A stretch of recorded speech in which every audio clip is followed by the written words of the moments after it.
Fleet Commander Ta-hyun Kim stared at the monitor in horror. The defense grid around Taesung 7 was active, but the enemy ships passed right through as if it wasn't there. How is this possible? He demanded, slamming his fist on the console. Our shields should stop them.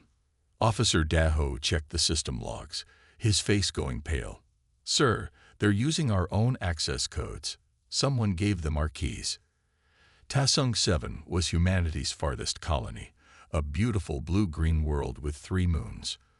10,000 people lived there now. They were farmers, scientists, and families looking for a new start. They weren't soldiers. They weren't ready for war. The first blast hit the colony's main power station. Through the viewport, Ta-hyun watched as the night side of Taesung 7 went dark, city by city. Send the alert to Earth. Now, he ordered. Communications are being jammed, sir, said Daho, frantically working his controls. I can't get a clear signal. The enemy ships were unmistakable. The sharp, angular hulls of Viridian vessels. The aliens had signed a peace treaty with Earth 15 years ago. Ta-hyun had believed in that peace. Many hadn't. Down on the planet's surface, Governor Yoon-ji Park rushed through the colony's central hub. Emergency lights cast everything in a dim red glow. People ran in all directions as the ground shook with each new impact. Everyone to the shelters. She shouted above the noise. Stay calm and follow the safety protocols. But she knew it was too late for protocols. The attack had come without warning. The colony's small security force couldn't stop a full Viridian invasion. Yoon-ji reached the communications center, pushing past panicking staff.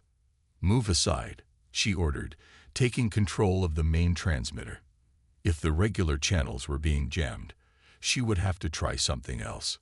She pulled a small device from her pocket, an old emergency beacon, the kind military officers carried. She had kept hers from her days in Earth's Defense Force. Yoon-ji activated it and connected it to the colony's transmitter, boosting its signal. This is Governor Yoon-ji Park of Taesung 7.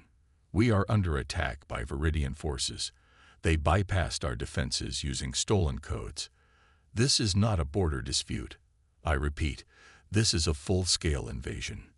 They're taking people alive. I don't know why. She paused as another explosion rocked the building. If anyone receives this, if Earth receives this, they're coming for you next. And there's only one weapon they truly fear. You know what I'm talking about. The program you shut down. The soldiers you put to sleep. Wake them up. Wake up the war lions. The door to the communications center burst open. 3 Viridian soldiers entered, their scaled skin glistening under the emergency lights. Their eyes, 4 on each face, blinked in unison. Yoon-ji hit the transmit button and reached for her sidearm. In orbit, Ta-hyun watched helplessly as more Viridian ships landed on the colony. His own vessel was too small to fight back. They were a monitoring station, not a warship. Commander, said Daho, I'm picking up a signal from the surface. It's weak, but it's getting through the jamming. Play it, ordered Ta-hyun. They listened to Governor Park's desperate message.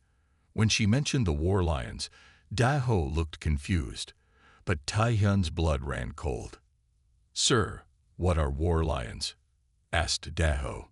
Ta-hyun didn't answer immediately. The war lions had been Earth's secret weapon in the last conflict. Soldiers enhanced beyond human limits, they had turned the tide of the war. They had also frightened Earth's leadership with their power and independence. After the peace treaty, they were deemed too dangerous to keep. They're what the Viridians fear most, he finally said. And if they're attacking us now, after 15 years of peace, Earth will need that fear again.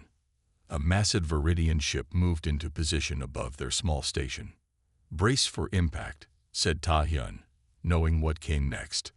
Their last act was to relay Governor Park's message to Earth before the Viridian weapons tore their station apart. Admiral Du Young Choi sat on his porch, watching the sunset over the sea. At 73, his hair was white, and his back bent. But his mind remained sharp. The quiet life of retirement suited him after decades of military service, or so he told himself. The call came as night fell. "Admiral Choi," said the voice.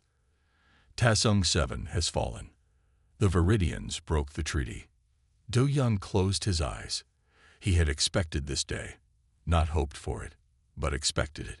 "Has the message from Governor Park reached the council?" he asked. "Yes, they're debating what to do." Do Young snorted. "Debating while people die. Some things never change." "She mentioned the war lions, sir." There was a long silence before Du Young replied. "I'll be there in 3 hours. Prepare my shuttle." The hidden facility on Luna sat beneath the surface of the dark side of the moon. No public maps showed it. No official records mentioned it. But it was there, guarded by automated systems and a small team of trusted personnel. Du Young entered the control room, his old security codes still working despite official records, stating the facility had been shut down years ago. "Open the chamber," he ordered. The technician looked nervous. "Sir, we don't have clearance from the council." By the time the council makes a decision, Earth itself could be under attack. "Open the chamber." The large metal door slid open, revealing a circular room with 5 capsules arranged like the points of a star. Each capsule was frosted over, hiding the person inside. Do Young walked to the central console and placed his hand on the scanner. "Begin revival sequence." Warning messages flashed across the screen. "Unauthorized activation" and "pyrotoxicol violation." Du Young overrode them all. The capsules hissed as the temperature inside them slowly rose. The frost melted away, revealing 5 people, 3 men and 2 women, suspended in sleep. "How long will it take?" Du Young asked. 20 minutes for full consciousness, Admiral," the technician replied. "I'll wait here, alone." When the others had left, Du Young stood before the capsules, watching as the sleeping figures began to stir. Captain Jae-sung Lee was the first to open his eyes. His gaze found Du Young immediately, sharp and clear despite 15 years of artificial sleep. "Admiral," he said, his voice raspy from disuse, "has the enemy returned?" One by one, the others woke. Lieutenant Ji Woo Kang, Major Su Min Yoon, Sergeant Ho Jun Baek, and Specialist Yuna Oh. They moved with careful precision as they stepped from their capsules, testing muscles that had been still for too long. "The Viridians have attacked Tasung 7, Du Young explained. "They've broken the peace treaty." Ji Woo's face hardened. "And now you need us again." "The colony has fallen," Du Young continued. "Thousands are dead or captured. We believe this is just the first step in a larger plan." Su Min stepped forward. "Why should we help? Your government put us to sleep like unwanted pets when we became inconvenient. You promised us new lives, integration back into society. Instead, you froze us. I fought to keep you alive," Du Young said quietly. "The council wanted all war lions terminated after the treaty. Keeping you in stasis was the only compromise I could reach." He Jun, who rarely spoke, asked the question they all wanted answered. "What happened to the others? Our brothers and sisters?" Do Young couldn't meet their eyes.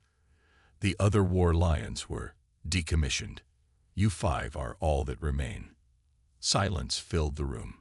Then Yuna walked to a computer terminal and began typing. "What are you doing?" Du Young asked. "Learning what we've missed," she replied. 15 years of history. I want to know if it was worth our sacrifice." Captain Jae-sung turned to Du Young. "We have no reason to fight for your government. They betrayed us." "I'm not asking you to fight for the government," Du Young said. "I'm asking you to fight for humanity." "And the Viridians?" Ji Woo asked, his voice tight with controlled anger. "Are they the same ones who massacred our unit at Crimson Dawn?" Do Young nodded slowly. "The same faction, yes." For the first time, a cold smile appeared on Jae-sung's face. "Then perhaps we have a reason after all." Admiral Du Young led the 5 war lions to a large meeting room. Maps and data about the Viridian attack filled the screens on the wall. The lions moved with growing confidence as their enhanced bodies fully woke from the long sleep. "The Council has authorized me to brief you on the mission," Du Young began. "You will." "We will do what we decide is necessary," Captain Jae-sung interrupted. He stood tall, his posture perfect even after 15 years in stasis. "Not what the Council orders." Du Young frowned. "The command structure is clear, Captain. You're still military assets under my authority." Jae-sung smiled, but there was no warmth in it. "Check your systems, Admiral. Run a control test." With a troubled look, Du Young took out a small device and pressed a button. In the past, this would have sent a signal to the chips in the war lions' brains, forcing them to obey. Nothing happened. "Our programming has degraded," Jae-sung stated coldly. "Your control protocols no longer function. We remember who abandoned us. More importantly, we remember who killed our brothers and sisters." The other lions watched silently. Major Su-min stepped forward. "What happened to our unit at Crimson Dawn wasn't war. It was murder. The Viridians promised safe passage during peace talks, then attacked when our weapons were down. We lost 37 lions that day," added Jae-woo, his fists clenched. "We felt each death through our pride bond. We still feel their absence." Do Young sighed. He had feared this might happen. The neural links that made the war lions so effective also made their memories and emotions incredibly strong. "What do you intend to do?" he asked. "First, we need transport," said Jae-sung. "Something fast." Yuma, who had been quiet until now, looked up from her tablet. "The _Ghost of Seoul is in Hangar 7. Stealth Corvette, experimental drive. It could reach Taesung 7 in 2 weeks." "How do you know that?" Du Young asked, surprised. "I've been in your systems for the past 10 minutes, Yuna replied simply. "You should update your security." Du Young felt a chill. He had forgotten how dangerous these 5 really were. Not just physically strong, but enhanced minds that worked differently than regular humans. "The _Ghost of Seoul is off limits," he said firmly. "It's not officially in service yet." Jae-sung ignored him and turned to his team. "Prepare to move out. We leave in 30 minutes. As the lions gathered their equipment, the door to the meeting room slid open. A young woman in a pilot's uniform stood there, her eyes scanning the room until they found Du Young. "Admiral Choi," she said, saluting. "Lieutenant Hai-jin Park reporting." Du Young looked confused. "Lieutenant Park, you're not assigned to this facility." "I came as soon as I heard about Taesung 7, she said. Her eyes were red from crying, but her voice remained steady. "Governor Yunji Park is my mother." The room went silent. The war lions exchanged glances. "I want to go with them," Hai-jin continued, looking at the lions. "I'm the best pilot in my squadron. I can fly anything, including experimental ships like the _Ghost of Seoul _." "Absolutely not," Du Young said. "This is a military operation, not a rescue mission. If my mother is still alive, I need to find her," Hai-jin insisted. "And if she's not," her voice hardened, "then I want to be there when you make the Viridians pay." Jae-sung studied the young lieutenant. "Can you really fly the _Ghost _?" "Yes," she answered without hesitation. "I've studied its systems. I can handle it." "She'll slow us down," Jae-woo objected. "She's not enhanced." "But she knows Taesung 7, Su-min pointed out. "And having a regular human pilot might be useful if we need to communicate with Earth forces." Jae-sung nodded. "You can come, Lieutenant Park. But understand this, we follow our own mission. We're not taking orders from Earth Command, and we're not obligated to save anyone." "I understand," Hai-jin replied. "I just want to help." Do Young stepped between them. "This is mutiny. I could have security stop you." "You could try," He-jun said, speaking for the first time. His quiet voice somehow made the threat more chilling. Du Yun looked at each of the lions, then at the determined face of Lieutenant Park. He knew he couldn't stop them. The council will consider this desertion, he warned. The council abandoned us first, Jae-sung replied. We're simply returning the favor. The _ghost of Seoul moved silently through space. 2 weeks to Taesong 7 meant long hours with little to do. Lieutenant Hyejin Park found the War Lions strange company. They moved too perfectly, spoke too little, and watched everything with eyes that missed nothing. On the third day, Hyejin found Captain Jae-sung in the ship's small gym. He was lifting weights that would crush a normal human. "Can I ask you something?" she said. Jae-sung set down the weights without showing any strain. "Ask." What was it like? Becoming a war lion. His face showed no expression, but he didn't turn away. They took us when we were children, orphans with no families to ask questions. They told us we would become heroes. Hyejin sat down across from him. "And did you become heroes?" "We became weapons," he replied. The process was painful. They changed our bodies first. Stronger bones, faster muscles, better eyes and ears. Then they changed our minds. "Changed how?" Hyejin asked. "They put machines in our heads, connected our brains to computers that helped us think faster, aim better, never forget.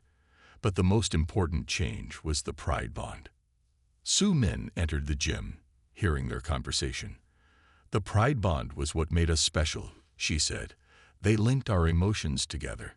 When one lion felt something strongly, we all felt it." "That sounds terrible," Hyejin said. "It made us perfect soldiers," Jae-sung explained. "In battle, we knew what the others would do before they did it. We moved as one." "But there was a cost," Su Min added quietly. "When a lion died, we all felt their death, their fear, their pain."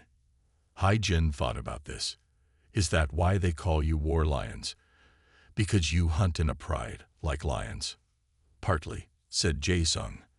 "Also because regular soldiers were afraid of us. They said we fought like animals." The ship's intercom buzzed. "Captain, you should come to the bridge," called Yuna's voice. On the bridge, Yuna had pulled up old video files on the main screen. "I found these in the ship's database," she explained. "Training footage of our unit." The screen showed younger versions of the 5 lions, plus many others who weren't on the ship. They moved through combat exercises with impossible speed and in coordination. "I thought you might want to remember them," Yuna said. "The ones we lost." They watched in silence as their former comrades fought, trained, and sometimes even laughed together. Hyejin noticed tears in Yuna's eyes. "I thought your enhancements prevented strong emotions," she said. Ji-woo, who had joined them on the bridge, shook his head. "No. They made our emotions stronger, but taught us to control them, to use them." "What happened after the war?" Hyejin asked. "Why did they put you to sleep?" Hejun, normally silent, answered from his seat at the weapons console. "We were expensive, dangerous. The peace treaty with the Viridians included a clause to disband all special warfare units. That meant us. They promised us new lives," Su Min said bitterly. "They said they would remove our enhancements, help us blend in with normal humans. Some lions believed them. Those who agreed to the procedure died on the operating table," Jae-sung continued. "Our enhancements can't be removed without killing us. The government knew this. Admiral Choi saved us," Yuna added. "He convinced them to put us in stasis instead of killing us outright. But only 5 of us." "What about the others?" Hyejin asked. 43 lions were decommissioned," Jae-sung said, his voice cold. "That's the word they used, like turning off machines. And 12 died at Crimson Dawn," Ji-woo added, "when the Viridians broke the terms of their own peace talk." The video on screen showed all the lions standing together in formation, strong and proud. A fighting unit that had turned the tide of the war, now reduced to just 5 survivors. "They took everything from us," Jae-sung said. "Our purpose, our pride, our future. But not your memories. Hai-Jin observed. No, Jae-sung agreed, his eyes fixed on the images of the lions who were gone. Never our memories. The _ghost of Seoul _ dropped out of faster-than-light travel near Taesong 7. The once blue planet now had ugly red and black patches where fires burned across its surface. Stealth systems active, Hai-Jin reported from the pilot's seat. They can't see us. Yuna studied the sensor readings, one Viridian command ship in orbit, much bigger than the others.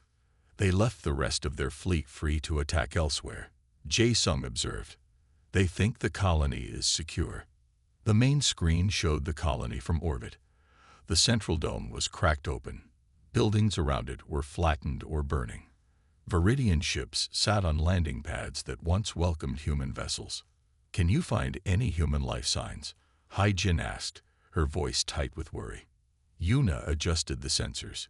Yes, many humans are still alive, but they're being gathered in the main square and the stadium. Why keep them alive? Ji-woo wondered. Slaves, test subjects, hostages. Su-min listed the possibilities. The Viridians never waste resources. Jae-sung turned to Hai-Jin. Can you land us near the colony without being seen? She nodded. There's a valley 10 miles east. It has caves that will hide the ship. Good, Jae-sung said. Take us down. The war lions moved through the forest outside the colony fence. Despite their size, they made no sound as they walked. Hai-Jin struggled to keep up but refused to complain. They reached a hill overlooking the main square. Through binoculars, they could see hundreds of humans lined up, guarded by Viridian soldiers. They're sorting them, Hajun said quietly. Adults to the left, children and elderly to the right. Hai-Jin scanned the lines desperately. I need to find my mother. There Su-min pointed. The building with the red door. More humans are being taken inside. Jae-sung studied the scene carefully. That's the colony's administrative center. If they're looking for information, that's where they'd keep the leaders. I see her, Hai-Jin gasped. That's my mother. They're taking her into that building right now. Through the binoculars, they could see Governor Yeonji Park being led by 2 Viridian guards. She walked with dignity despite her torn clothes and the cut on her face. We need a plan, Jae-sung said. We can't just attack directly. There are too many of them. We should split up, Su-min suggested. Small teams, different objectives. Jae-sung nodded. Agreed. But first, we need to understand their true purpose here. He turned to Yuna. Can you tap into their communications? Yuna took out a small device and began working. I can try to access the colony systems. If they're using the existing infrastructure, I might be able to get in. After several minutes, her eyes widened. Captain, I found something. The colony has a quantum data core. It contains information about Earth's defense systems, fleet movements, colony coordinates. That's why they came here, Su-min realized. This wasn't just any colony. It was a backup data center for Earth's military. If they get that data, they'll know exactly how to attack Earth, Ji-woo said. Jae-sung's face hardened. This isn't just about revenge anymore. We need to stop them from getting that data. What about the colonists? Hai-Jin asked. What about my mother? Secondary objective, Jae-sung replied coldly. Hai-Jin stepped in front of him. No, we save her and the other leaders. They might know what data the Viridians have already taken. Jae-sung stared at her for a long moment. No normal human would dare challenge a war lion this way. Finally, he nodded. We'll split into teams. Major Yoon and Sergeant Baek will create a diversion at the colony's geothermal plant. Lieutenant Kang and I will secure the data core. Specialist O will guide Lieutenant Park through the maintenance tunnels to the administrative building. There are maintenance tunnels? Hai-Jin asked. Every colony has them, Yuna explained. I've downloaded the layout. We can use them to move undetected. We move in 1 hour, Jae-sung ordered. Check your gear. As the lions prepared, Hai-Jin noticed they were different now. In space, they had seemed almost human at times. Here, preparing for battle, they became something else. Their movements were perfectly efficient. Their eyes constantly scanned for threats. Even their breathing synchronized. She watched as they checked weapons that seemed too large for normal humans to carry. She realized with a chill that this was what they were made for. This was what Earth had feared enough to try to destroy them. And now, they were humanity's only hope. Darkness fell over the ruined colony. The war lions moved like shadows through the night, splitting into their teams as planned. Major Su-min and Sergeant He-jun headed toward the geothermal plant. The facility powered everything in the colony, and now it ran the Viridian operation. 8 guards at the main entrance, He-jun whispered, his enhanced eyes seeing clearly in the dark. Too many to take quietly, Su-min replied. We need another way in. He-jun pointed to a small maintenance hatch on the side of the building. There. They moved silently across open ground, impossibly fast for their size. The 2 Viridian guards never saw them coming. Su-min broke the neck of one while He-jun drove a knife into the throat of the other. No sound, no alarm. Inside the plant, they placed small explosives at key points. These weren't meant to destroy the facility, just to create chaos and draw attention. Charges set. Su-min reported through their secure comlink. Meanwhile, Captain Jae-sung and Lieutenant Ji-woo approached the data center. Unlike the geothermal plant, this building was heavily guarded. 20 Viridian soldiers stood watch outside. They know what they have, Jae-sung observed. Ji-woo checked his weapon. We can take them. No, we wait for the diversion. They didn't wait long. In the distance, a series of explosions lit up the night sky. Alarms blared across the colony. Half the guards at the data center ran toward the geothermal plant. Now, said Jae-sung. The 2 war lions burst from cover, moving faster than the Viridian eyes could track. Jae-sung fired his weapon with perfect accuracy, dropping 3 soldiers before they could raise their guns. Ji-woo preferred close combat. He reached the first Viridian and tore its armored chestplate open with his enhanced strength. War lions, one of the Viridians screamed into his communicator. They have war lions. The alarm in the alien's voice was clear. Even after 15 years, the Viridians remembered their most feared enemy. Jae-sung and Ji-woo cut through the remaining guards and entered the data center. Inside, Viridian technicians worked frantically to download the quantum core's contents. Stop them, Jae-sung ordered, moving toward the main console. Ji-woo tore through the room like a storm, breaking bodies and equipment with equal ease. His face showed no emotion, but through their pride bond, Jae-sung could feel his satisfaction. In the maintenance tunnels beneath the colony, Yuna led Hai-jin through a maze of pipes and cables.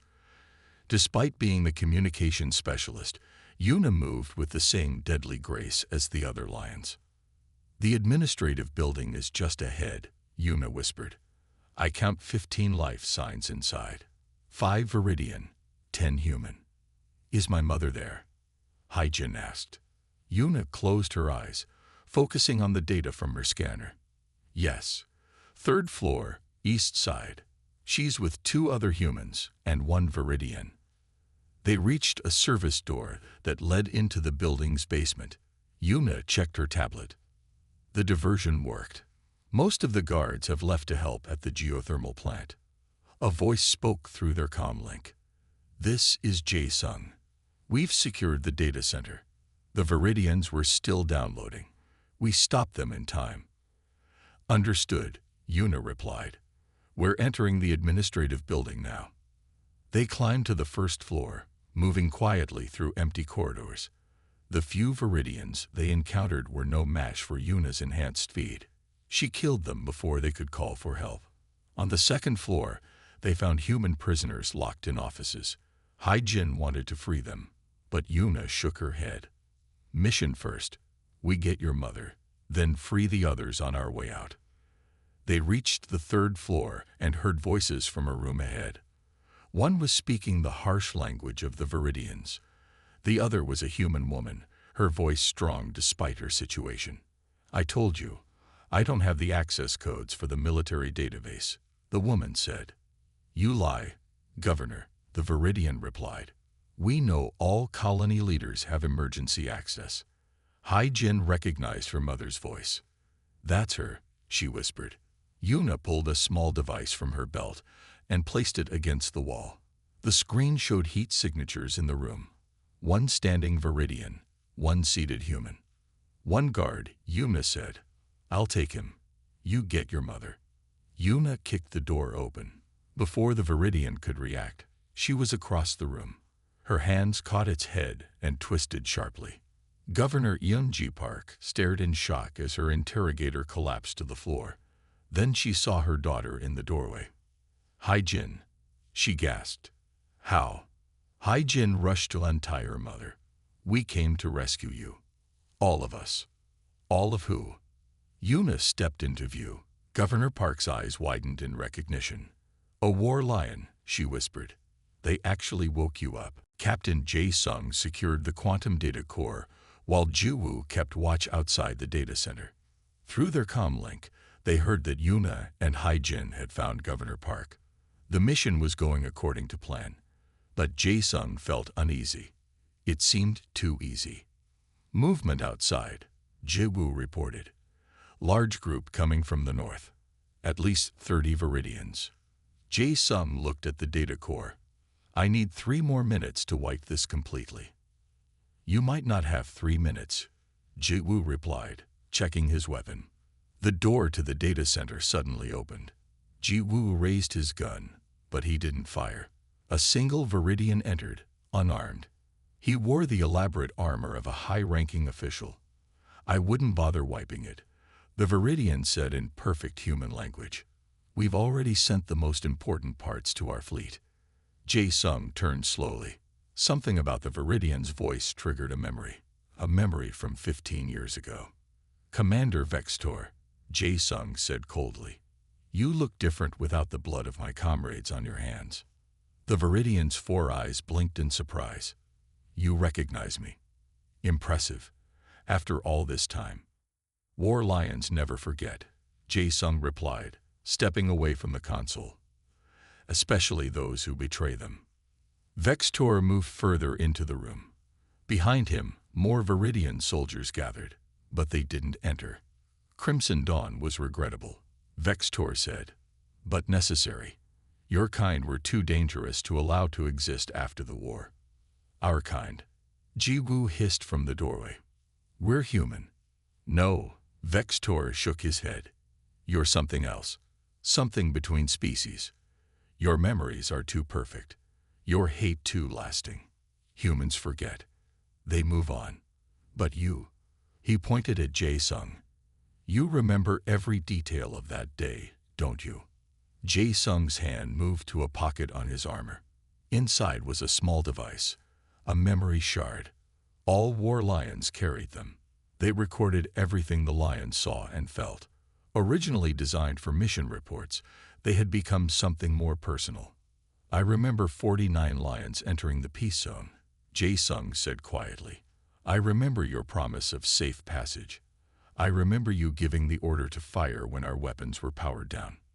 Through the pride bond, Ji-woo felt Jae-sung's rage building. It ignited his own.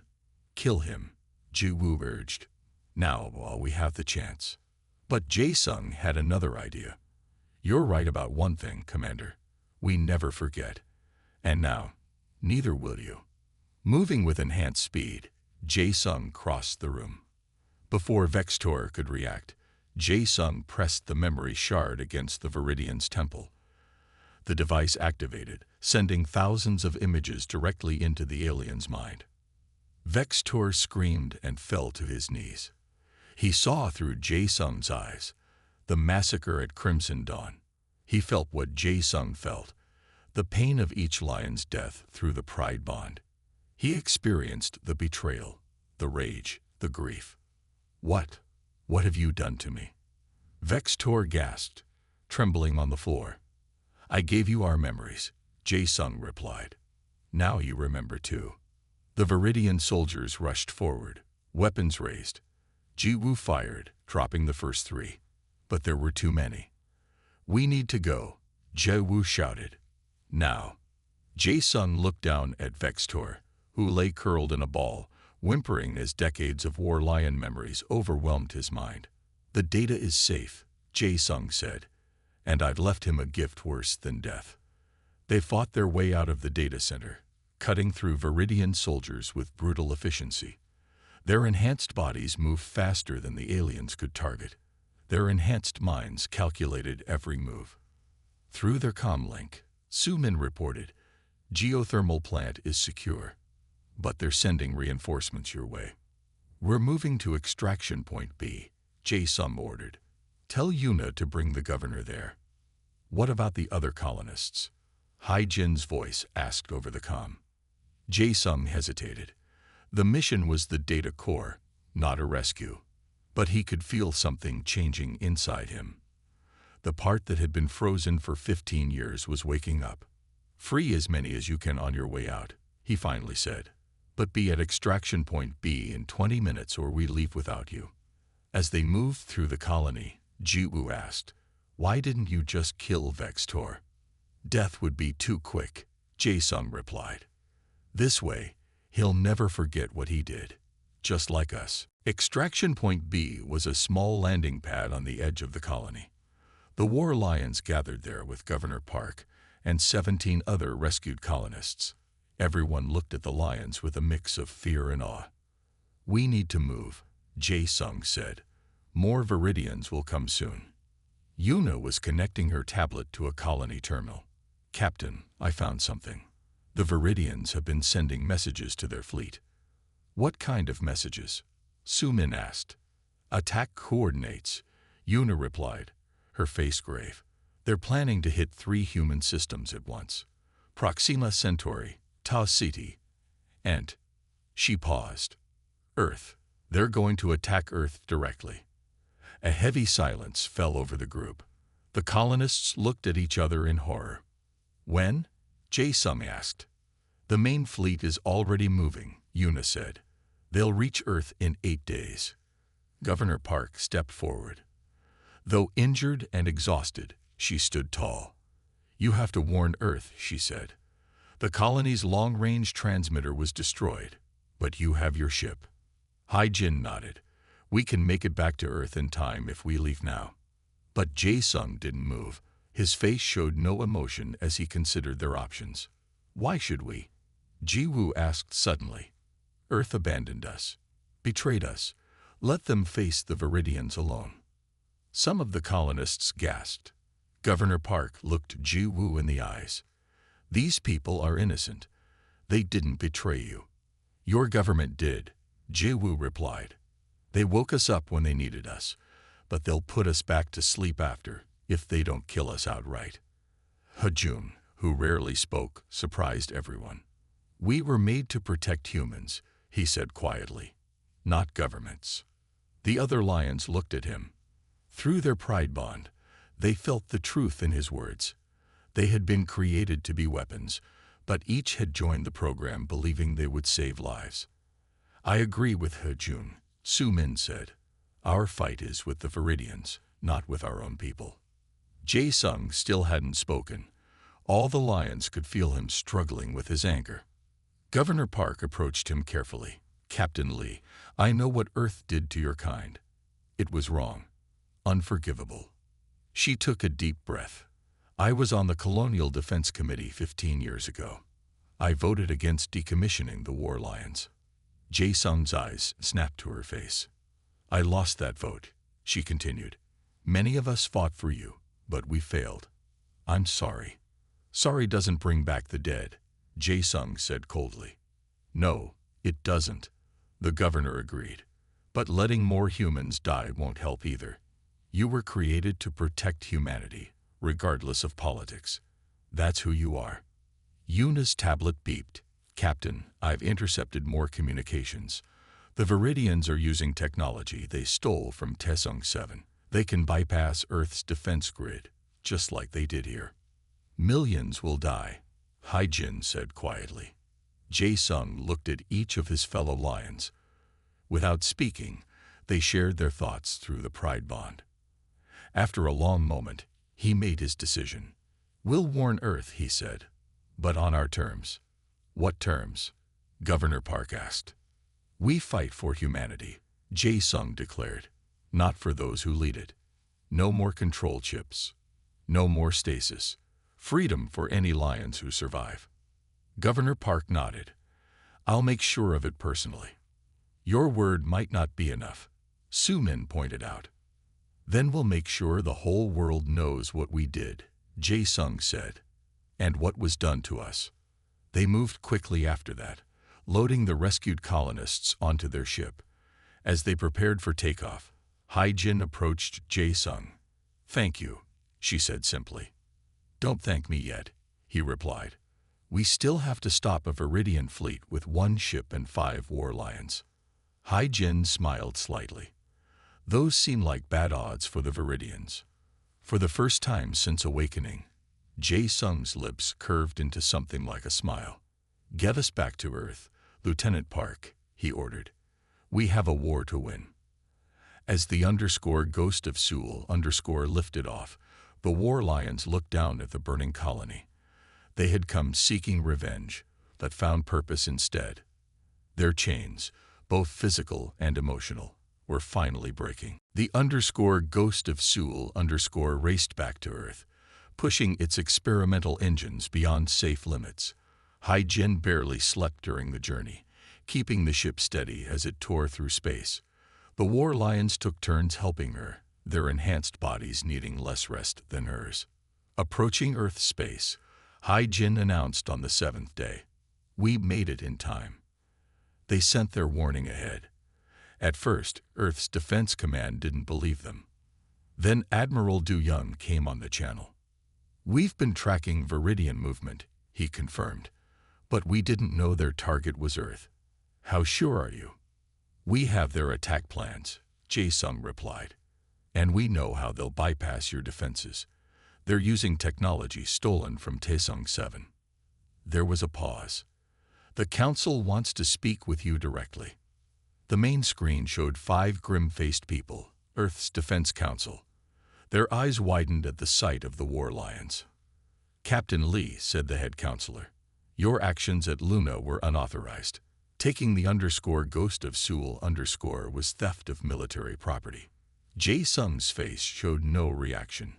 "We saved your quantum data. We learned of the Viridian attack plan. And we're bringing you this warning in time to prepare. You can thank us later. We can't just accept the word of." The counselor stopped, perhaps realizing it was unwise to insult their only warning system. "Of what?" Soo-min asked coldly. "Weapons? Tools? What were you going to call us?" Governor Park stepped into view. "Counselors, I can confirm everything Captain Lee has told you. The Viridians are coming, and they know how to bypass our defenses. We need the war lions." The council argued among themselves. Finally, the head counselor spoke again. "Very well. Land at Defense Headquarters. We'll prepare our fleet based on your intelligence." "One more thing," Jae-sung said. "We have terms." "Terms?" The counselor looked outraged. "This is not a negotiation, Captain." "It is now," Jae-sung replied calmly. "We want official recognition as citizens, not military assets. Freedom for any lions who survive. And a public acknowledgement of what was done to our comrades." The council looked ready to refuse, but Admiral Du Young spoke up. "I support these terms. The war lions deserve that much, at least." After more heated discussion, the council reluctantly agreed. The screen went dark. "They'll try to go back on their word when this is over," Ji-woo warned. "Let them try," Jae-sung said. "Things are different now." 24 hours later, Earth's fleet gathered to meet the Viridian attack force. The _Ghost of Seoul was at the front, carrying the 5 war lions and a special strike team. On the bridge, Jae-sung watched as the enemy ships appeared at the edge of the system. There were hundreds of them. "Earth's defense grid is active," Yuna reported. "But the Viridians will bypass it, just like at Taesung 7. "Not this time," Jae-sung said. We changed the codes. They're flying into a trap. The first wave of Viridian ships hit the defense grid and exploded. But there were too many. Some got through. We need to take out their command ship, Su-min said. Cut off the head. Jae-sung nodded. Hai-jin, take us in. The Ghost of Seoul darted between larger ships, using its stealth systems to avoid detection. Behind them, Earth's fleet engaged the Viridians in a massive battle. As they approached the massive Viridian command ship, Jae-sung gathered his team. We have one chance, he told them. We board their ship, find their commander, and end this. How do we get aboard? Hai-jin asked. Ha-jun held up a small device.